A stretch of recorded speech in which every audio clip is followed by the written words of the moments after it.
Yes. All right, I guess we can get started, right? Welcome to my presentation today. Thank you for coming. I'm happy to be here, quite happy to be here after a trip across the city to find this place. I am Shawn Clankie. I am from Otaru University of Commerce in Hokkaido. Can everybody hear me okay? Yep, okay, we're good.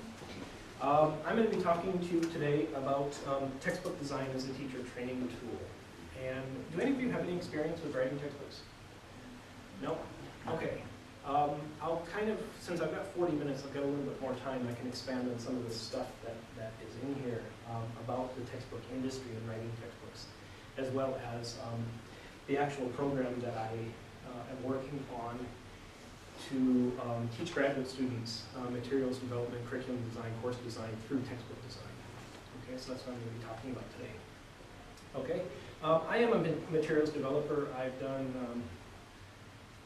somewhere around 30 textbooks in the past 8 years, and textbooks, self-study books in Japan, Taiwan, and South Korea. So I work in a number of different areas, and I had this idea back around 2007, 2008 to teach my graduate students some of what I know about creating textbooks, and by doing so, allowing them to experience a sort of hands-on technique of course design.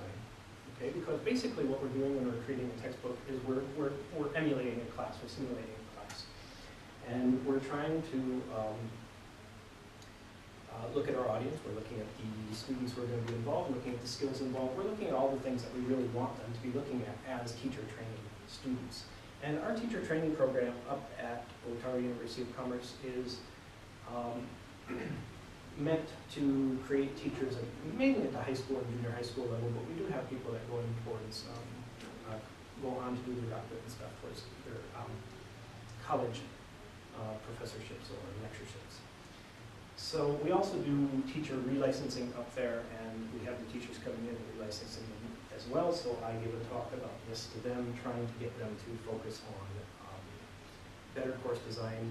Of course, at those levels, we're talking about supplementary materials because the Ministry of Education has to approve all of the textbooks at the lower levels, which is why I normally don't work at that level. If you know anything about that format, approval from the ministry requires you to take part in a large committee of people to design a textbook, whereas I'm accustomed to working with usually my co-author, who's a Japanese professor at Otaru, and we do it ourselves rather than do it through a large group of people. So, the goal, as I said, was to engage teacher training students and teach them about course design and curriculum design through textbook design. So we're sort of working backwards. Why textbook design? Well, it gives the students a frame of reference to start with. They've been using textbooks all their life, but I'm asking them to look at them in a different way, to look at them critically, and to take them and break them apart. Break them down, break them down, break them down to the skeleton. Okay. And of course, if you are involved at all in graduate writing, you're going to be teaching students about outlining techniques and really getting to the skeleton of the research so that they can explain it as clearly and as succinctly as possible. So with textbooks, it's the same thing. Okay? When we look at a textbook, the students, of course, are looking at the pictures, they're looking at the chapters. But ask them to break it apart. What's consistent throughout the book? What is the theme that's running through the book? Is it a content-based book? Is it a skill-based book? What is it focusing on? Okay? What do each of the skills do? All right? How many skills are involved? What do they do? Where do we start? Where's the pre-activity? Where's the post-activities at? What's the main focus? Is it reading? Is it listening? Is it something else? Okay? And as I said, I want the students to do this by actually doing it through taking part in it. Okay? And when I started this, everybody thought I was nuts. Okay? How can you take graduate students with no experience and teach them how to do this and succeed in getting the thing published? Okay, and even my co-author said the same thing to me. He said, I think you're nuts for doing this. Okay, but the goal is to take them from zero to a textbook manuscript in 16 weeks And then if funding is available, we try to take them to the meetings with the publishers and try to get a textbook out, is the goal.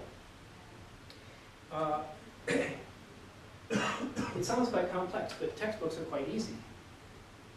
Why are textbooks easy? Why is it easy to write a textbook? If you've ever thought about writing a textbook and you thought it was too hard, I'm going to tell you today it is easy. Okay? You're all teachers, right? You know how a course works. Okay, you have 15 weeks, roughly 15 weeks. You have a lesson a week you have to focus on. If it's a conversation class, those are obviously the easiest ones to deal with. If it's a reading class, you're going to start with a text in each chapter. Okay. What's consistent about it is everything. All right. You look at the table of contents. I call it TOC. You have the table of contents. You've got probably in a semester-long textbook, you're going to have 15 lessons, 15 units, or lessons. Each one is going to be consistent. Okay? In other words, your structure for each of those 15 lessons is going to remain consistent throughout the entire book, right? So where's the difficulty come in? The difficulty comes in first in deciding what you're going to focus on. Okay? Is it going to be content-based? Is it going to be a general text? Is it going to be some type of all skills text? And you can have combinations of each. You can have an all skills content-based text. You can have one that focuses on a single skill, reading, writing. You can have one that focuses solely on active skills, passive skills, receptive skills, whatever you want to focus that book on, as long as there's a market for it. That's the thing you have to keep in mind. So this is where you start getting a little bit of a mix. Okay. So, you have 15 units. Once you have decided what those 15, what the subject matter of the book is going to be, what those 15 topics are going to be for that book, then you have to decide in each individual lesson what the activities are going to be. How many activities are in the standard textbook? 6. You're pretty much on the middle of it. Yeah, it's usually 5 to 7. Okay. Most of my books will have 6 or 7 in them. I should say I mostly write for the Japanese publishers. I have written for Cengage and as well, but I tend to stick with the Japanese publishers because their distribution network is far bigger than the Western publishers here in Japan. Okay, the largest textbook publisher is Seibiro, if you're interested in it. They have a very large market here. So then you have to decide. So you're going to have 5 to 7 exercises or tasks. Obviously, one is going to be some kind of warm-up exercise. Okay. Then you're going to have the main task, main event. It's probably going to be some type of reading. Probably. Okay. Reading, of course, that nice receptive skill that we can ask students to do on their own. We can have them do it before class. We can have them do it in class. All right. And then you have the follow-up exercises, often questions based on the text, or some type of discussion based on the text. Depends on what you're actually doing. Right? So you have to know the skills. You have to know how to take the lesson from beginning to end. And as teachers, you know this. You know how you're going to organize your classes. You know that you don't just start. You don't just walk in the classroom and start. The students aren't going to be ready. You've got to have some kind of warm-up to get them going. All right, before you take them into the main text. If you just say, open your books and read pages 13 to 23, students are going to start texting. Okay, particularly if it's early in the morning. All right, and then you have 2 or 3 extra exercises and then some type of closing exercise. So that'll take you up to 5 to 7.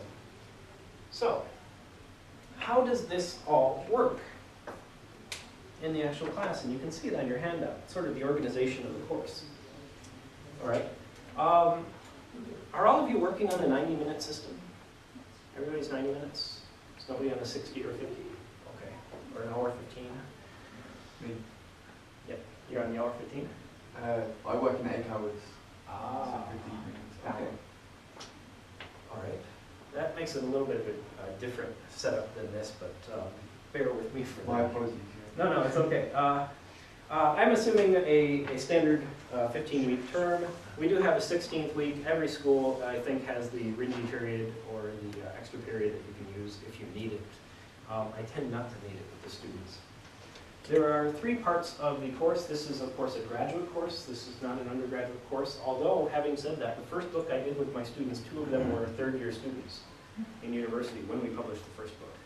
So when they got to graduate school, they were already published authors, which sort of helped their careers along quite a bit, okay, for scholarship money and stuff like that. First 5 weeks is the basics. We review outlining structure. If you're ever going to do a textbook with students, or you're ever going to do a textbook by yourself, make sure you understand good outlining structure. Okay. It'll help the students for writing their theses. It'll help your students for organizing the book, and it'll make your job as a teacher easier. Okay. Then we have to talk about global and local outlining. As I was talking about up here, the global outlining is 15 lessons. Your table of contents is the global outline of the textbook. All right? Your localized one is each of the individual lessons and what's going to be involved in that. And once you've got that set, and I can't stress this enough, make sure you are certain about what each of those activities is going to be. Which one do you think is more important at the writing stage? The overall structure of the book or the individual lessons? The writing stage. Yeah, when you start actually trying to write. You need the individual list to be more important. Absolutely. And let me tell you why. Because it's easy to change topics, and publishers will ask you to change topics. That's not a big deal. But when you've written 15 chapters with 5 to 7 exercises in them, and somebody changes 2 or 3 of your exercises, you've got to multiply by 15. Okay? So you've got to make sure you've got it right the first time. And you've got to be able to justify it. And you eventually will have to justify it to the publisher. Why each of those exercises was chosen and why something else was not used. That's they just exercise types, you know. So you decide, and they're always the same for each unit. They will be consistent throughout the book. Yeah, there are very few textbooks where you get a variation between lessons. A big variation. You have some variation, often in the 7th exercise. The 7th exercise gives you some freedom. Okay, I've done things like error correction with signs and things like that. Put in the 7th activity. Just have the students thinking about language. And things like that. And you'll see some variation sometimes. Sometimes it might be a discussion activity, sometimes it might be something else, but only in the 7th activity. Okay, that's the only place I've seen the publishers give me real flexibility on that. And there was a textbook I did several years ago called Language and Our World. It was a content-based, linguistics-based text. And the last activity, sometimes they were doing simple language analysis activities, sometimes they were doing discussion, and that worked out just fine. But you don't get variation up here too much. The text lengths are going to be similar, especially if you've got a reading task as your main activity, is going to be similar. Not too much variation in length. There may be variation in skill level, okay? Especially if you're using something like Flesch-Kincaid reading levels, which tell you the grade, approximate grade level. Then you will see some variation, and it's best to go from, of course, from easiest to most difficult in that case. We good so far? Okay. So, as I said, making sure your chapter structure or lesson or unit depends on the publisher. They'll tell you a different thing for each one of them. Make sure you have that really well organized. And that's going to be important so that you save yourself time later. And I try to explain this to the students why we have to do it this way. Okay, because often when we get into the brainstorming, which is sort of in the second part of this, the easiest thing to do is brainstorm out these topics. And when I get there with the students, and we do get to the brainstorming, I'll talk about this in a minute, We have to decide on what kind of book it's going to be. We have to decide on the title for the book, and we have to start brainstorming what each chapter is going to be. Okay? And that's not so difficult. You still have a lot of flexibility in that. But I really put the screws to the students when we get to this point. And you have to. And you have to do this yourself if you are going to write textbooks either by yourself or with a colleague. You have to really, really focus on these things. This is what's going to sell the book. Okay? After they get past the nice, sparkling, wonderful title that you've created for it, and the general theme, just like making a movie pitch or something. You know, once they get past that, then they're going to look at it and they're going to say, well, what's actually in this book? Okay? And you're going to have to convince them of that. So, and as it gets down through the publication chain, and as they look at the galleys and stuff, they'll start flipping things around and saying, well, why didn't we do this? Okay? You're going to have some flexibility in that if you want to sell textbooks. Stressing to the students also understanding the audience. Okay? The vast majority of textbooks that are produced at the college level are aimed at who? The vast majority, probably 60–70% of the textbooks on the market.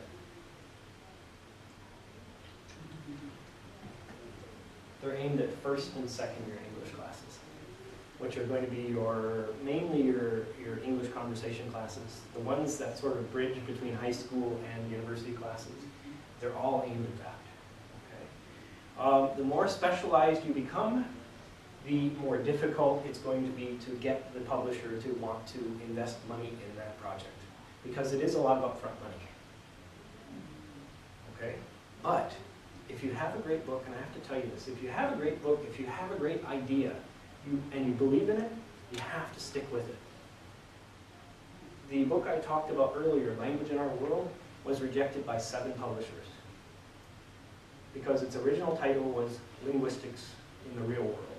Okay, so it was a practical application of simple linguistic theories to real life. All right? 7 of them rejected it. They said, no, we can't take linguistics. It'll be too difficult for the students. They won't understand it. The 8th publisher, Sun Shisha, I sent it to with a slightly different title. I sent it to them as Language in Our World. Okay. Gengo to watashi no sekai. And they took it. The book is in 9th printing now. So there is a market for these things. You have to find it. Okay. And I knew that book was good. It took language from the dawn of language to language obsolescence and death. So it's chronological. Child language acquisition, all that kind of stuff. But brought down to a very simple level that our students could understand. And sometimes you just have to make that little switch, change the title, change something, okay? And it will work, and it has worked. So understanding the audience and getting the publisher to see the same thing, and getting the students to understand their audience. Okay, who are they going to be approaching?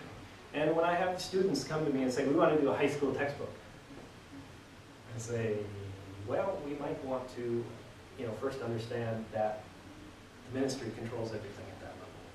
So we're really limited in what we can do. If we want to do it as a supplementary text, we can. And that's the way around it in high schools, is to propose the materials as supplementary text, not as the main text. Okay? The main text, as I said, goes through a committee and takes quite a long time to get through. Lots of changes and lots of, if I might put it bluntly, nonsense. Okay? So, I'm encouraging you, if you want to do a textbook, do it at the college level. Okay? And what makes a good textbook? What makes a good textbook?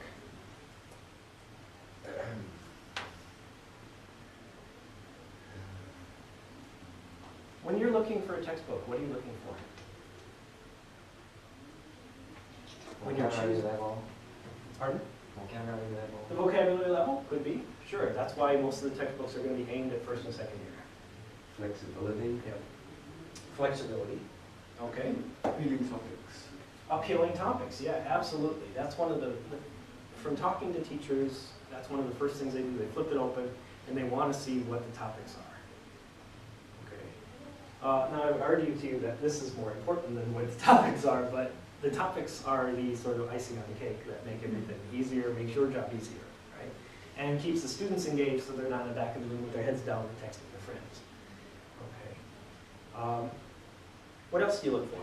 Usability. Yes. Usefulness, usability. Yes, is it usable? Can I use this? Do I understand what the authors were trying to get me to do? And why they were trying to get me to do it? Okay. And will my students be able to use this book? Will they find it engaging? All right. Will they want to participate in the class? The easier the textbook is to use and the easier it is for the students to understand and the more engaging it is, the easier your class is going to go. Right? And in Japan, as we know, you have some classes that are going to be very easy, regardless of what you're using, and some classes which are going to be difficult, and you need good materials to take you through that, okay? So that they don't just sit there. All right, so once we get through the basics, and once we've covered outlining, and once we've covered audience and all the good stuff, we get to the actual meat of the course, which is the planning stage, okay? And planning and organization. So we have to consider the variables, the focus we're going to focus on, okay? What skill or skills are we going to use? We have to focus on who the audience is going to be. Are we going to aim it at first and second year? Are we going to go with something more specific?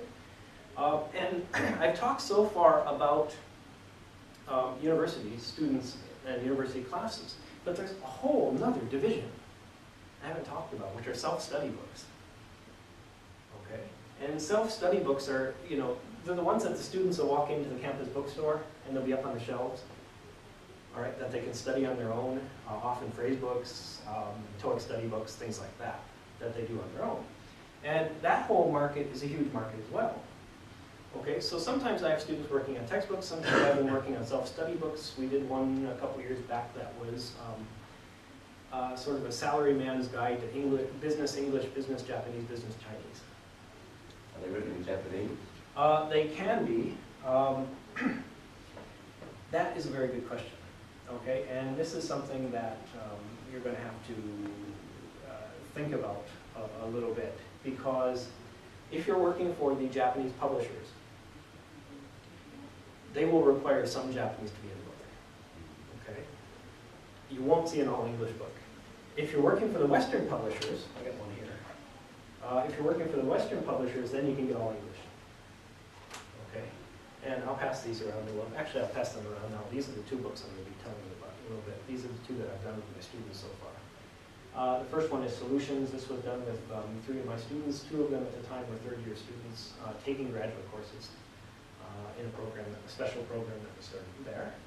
That's published by Cengage. And this one, which I'm really proud of, one of my graduate students from a couple years ago, we created Asking Why, the Science of Everyday Life.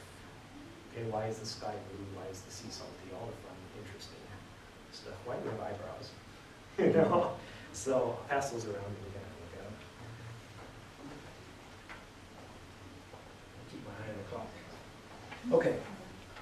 So, what skills are going to be taught? To what extent should Japanese be used? Yes. Do we want them to use Japanese? Do we want them not to use Japanese? I mean, the basic premise of a lot of the Western English conversation classes is as little Japanese to as none as possible. Okay, but the Japanese publishers, as I said, will require some of the activities, or at least the directions, to be in Japanese. Okay, something I'm trying to get them to get away from. But their argument, and it's a valid argument, if there's some Japanese in it, it sells textbooks. And you know, there has to be that balance between your philosophical point of view towards teaching and the practical reality of the marketplace. And I sort of had to, you know, set aside some of my objections to that in order to get those books out on the market. Is it going to be a general text? Is it going to be content-based? What is the balance of active versus passive skills? Okay. If you want your students to be speaking, you have to put as much production in there as possible. Okay. And it's okay to have the receptive stuff. It's okay to have a reading exercise as the main task, as long as you get them to talk about it afterwards or write about it afterwards. Okay, you all know your active and passive skills, right? Okay, reading and listening are your passive skills. You see people on the train doing it all the time. Your active skills are speaking and writing, getting them to actually produce language. Okay. And this information that I've just given you, I would ask that you also consider thinking about it for your entrance exams. Okay. If you're having those fights with professors about translation on the exam and stuff, just slowly start working to change the exam to as much production as possible. Taking those reading activities and turning them into reading, speaking, reading, writing, rather than reading translation might be a good place to start. Okay. And on what are we basing our decisions on? Okay. Are we basing our decisions on what we think the best textbook is going to be? Are we basing it on what we think the students will enjoy most, or what the teachers might enjoy most? What are we basing our choices on? Okay. Are we basing it solely on marketing? Are we basing it solely on research? From what are we doing? Okay. And finally, we have to go from idea to samples. Okay. By the end of the 10th week in the course, I want to see a full table of contents from the students, what they're going to have, and I want to see a mock-up chapter. Okay. The mock-up is a sample chapter, the whole chapter, beginning to end. I want to know what each exercise is, I want to know what each exercise does, and why it's there. And I ask the students to justify and rationalize those things for me. Okay. Now, often what happens at this stage is we'll have a great idea, and we will have 7 or 8 good topics. But we don't want 7 or 8, okay? We want 15 if it's a semester course. How many for a full year course? I didn't mention that yet. If you want to do a full year course, how many chapters do you want? 30? No. It's sort of counterintuitive. Okay? If you want a full year's course, you're probably going to want about 24. Okay? Why? 21 to 24.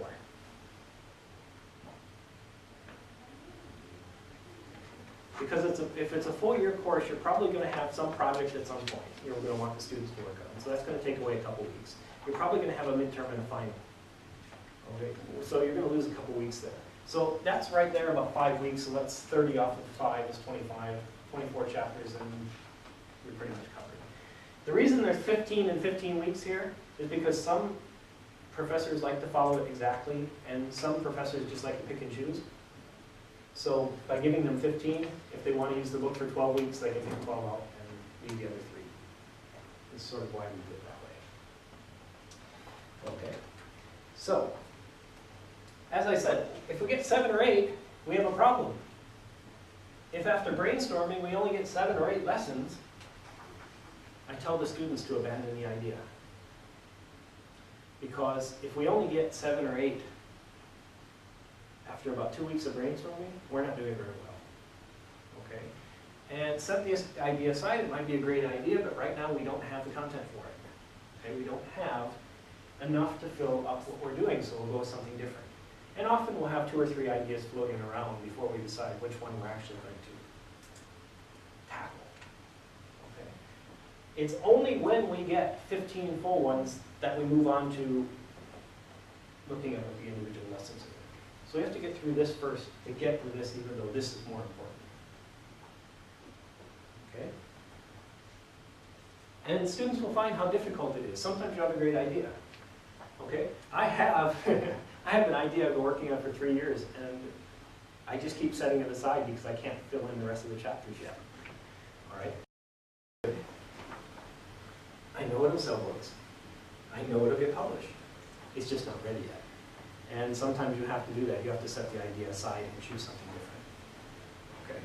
And sometimes by doing that other textbook, which is easier, it'll somehow inspire you to finish the other one. Now, when we get to 10 minutes left, the last section, good. When we get to writing the construction of the text, the actual, yes, thank you. When we get to the actual writing of the text, the last 5 weeks of the course, it functions like a workshop. Okay? I'll come in, the class is usually at 6:30 at night or 7:15 at night, and I'll come in and the students are already behind the computers working. Now, you want to see the coolest thing in the world? Before you even get to work, the students are already working on the thing. That makes your job easier, okay? And I come in, they're working. I go home at night, they're working. Because they have this motivation and they have this drive to see this project through. And if you can explain it to them that, you know, if we produce a good book, we have a chance. Not a guarantee, but a chance to get a publication out of this. Something that's going to go on their resume and something that they can use to differentiate themselves from all the other teachers coming out. That might just be the thing that gets them that job. Okay? And I'm always looking for these opportunities for my graduate students to be able to do this. To take them to conferences, for example. Niigata is a little far to go, so we'll go to some of the Hokkaido conferences. To give them a chance to present, to get their ideas out there, to get them networking, and to give them the chance of getting that job. Okay? So, the work is divided among the students in the course. Often in the course at the graduate school, we have about 2 to 4 students in the course. I've had as many as 6 and as few as 1 in the course. And the course runs every year. And I'll divide the work up between the students. For the solutions book, we have 3 students and me working on it. So each of the students would do about 3 or 4 chapters. I'll contribute a couple of chapters. I'll do most of the editing, especially when we get to the point where it's getting ready to go to the publisher. I'll do the serious editing of it and look at it carefully. I'll make the corrections, send it back to the students. They'll give me a clean copy. And then we get it ready to go. Okay. And as I said, self-correction and peer correction are encouraged, but most of the serious editing will still have to come back to me. You have to do it alone. Depends on the students in the course. If I have students with really high skills, of course less. If I get students, particularly what will happen if you have 2 or 3, you'll have 1 weak one, and 1 average one and 1 good one. So what you do is the good one will get done first. So I have the good one work with someone else, and I'll try to work with whoever's left, and we'll try to cover as much as we can as quickly as we can. This is not easy, okay? It's very fast 16 weeks, 15 weeks, 16 weeks. You will be working, the students will be working, but as I said, you know, when you come in and the students are there voluntarily doing this stuff because they seriously have an interest in it, you're doing a good job. That's it. Okay. Using text design has resulted in the 2 books I showed you so far. I have other manuscripts sitting there from the students that I'm still tinkering around with and still talking to the students about. We have another one that's going to be finished soon as I get my part of the editing done. That will be going off later this summer. That one is based on biographies of famous Japanese people abroad. Japanese who have gone abroad and succeeded. And that's a sort of a new angle on things that we're looking at right now. That's the next one coming up. Among the students, the feedback has been great. Okay, students want to take the class. They are quite tired at the end of the class, but they actually feel like they've accomplished something. They have this manuscript. Okay, and they've seen what the past students have done, and they've seen these books come out, and they want to have their name on a book. Okay, who doesn't? Okay. The university, for its part, has started seriously working on the idea of creating a Center for Materials Development at Otaru. They're seeking funding for that right now. Mainly because between me and my co-author, we do quite a bit of books, and so we like to train people to do the same thing. In the last 5 minutes, I want to just take a second and tell you about the publishing, how you actually go about doing this, if you're interested. Because the next presentation I'm giving is going to be basically a workshop on how to do this yourself. Okay, it's not at this conference, it's in Seoul in a few weeks. But do you ever have the publishers come to your office? The publishers' reps want to sell you textbooks? Okay? It sucks. Don't look at it that way. Look at it as an opportunity. Okay? Every time you get them to come to your office, hand them a manuscript. That's what I do, because they take it right back to the office with them. Okay? So, you've got this publisher's rep there. You can sit there and talk to them. Yeah, I like your textbooks a lot, but let me show you this one. All right? And I do. I get a number of textbooks published that way. When the reps come to the office, I'm there. I listen to their little pitch. I get their sample textbooks, which I use in the class to show the students what's available right now so we stay current. And I hand them a manuscript to take back with them. I'm usually here in a few weeks. It's the fastest, most efficient way to do it. If you're in Tokyo, go introduce yourself to a publisher. Stop at Seibido or Kinseido or Nanundo or one of them and introduce yourself. I have to do this. Out of sight, out of mind. I'm in Hokkaido. It's easier for the people in Tokyo to get their books published. So I have to make that trip down and I have to make that appeal to them. When you see the publisher's desk today, talk to them. How do I submit a manuscript? Sometimes they have guidelines they'll send you. Okay? So look at everything as an opportunity. And if you want to do this, all you need is an idea. And the will to actually take it from beginning to end. And don't start writing the textbook, just like we tell our students with our theses and dissertations, do not start writing until you can see the end of it. So you have to be able to see from start to finish. And then it's much easier to write because it's systematic. It's just one after another. You're repeating the same task 15 times, or 18 times, or 21 times for a year-long book. Okay. Is there anything else I want to tell you? If your manuscript is rejected, don't take it personally. Send it to another publisher. Don't send the same manuscript to 6 publishers at the same time. You'll get a bad rep and you probably won't publish any more textbooks. Okay? When one rejects it, that's the green light to send it to another. Okay? Maybe tinker with it a little bit, look at it, try to find out what didn't they like about it and address that issue. Okay? I would like to say writing textbooks is hard. It's not. Okay? People make it sound hard because they don't want any more competition. But I don't worry about the competition. I just do what I do. Okay? So anybody can do it. It's just a matter of having the will. And in my case, by teaching my students to do it, I'm teaching the next generation of teachers to be good course designers, materials developers. And hopefully we can slowly improve what's going on and in our own way. So thank you very much, and I look forward to your questions.